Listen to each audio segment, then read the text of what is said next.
चला तर मंडळी, 31st पार्टीचा बेत बाहेरून ऑर्डर करताय कशाला? घरी करता येत नाही का तुम्हाला? 625 ग्राम तांदूळ स्वच्छ धुवून 45 मिनिटं पाण्यात भिजवायचा. अर्धा किलो कांदा कुरकुरीत होईपर्यंत तळून गार करायचा. दह्यामध्ये मसाले, आलं लसूण पेस्ट घालून मिक्स करायचं. त्यामध्ये भाज्या घालायच्या, पुदिना कोथिंबीर घालायचं, सगळं कालवून घ्यायचं. तळलेल्या कांद्यातलं थोडा उरवून बाकी सगळं घालायचं. लिंबाचा रस घालून मिक्स करायचा.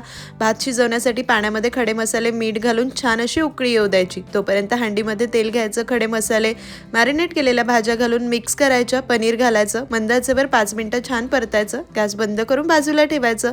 पाणी उकळल्यानंतर त्यामध्ये तांदूळ घालायचं. 7 ते 8 मिनिटं शिजवायचं, म्हणजे 80% शिजतो. आणि पटकन आता थर लावायचं. व्हिडिओत दाखवते तसे थर लावताना तळलेला कांदा, काजू, कोथिंबीर, पुदिना, मिरची, थोडा बिर्याणी मसाला, तूप आणि केशराचं दूध घालायचं.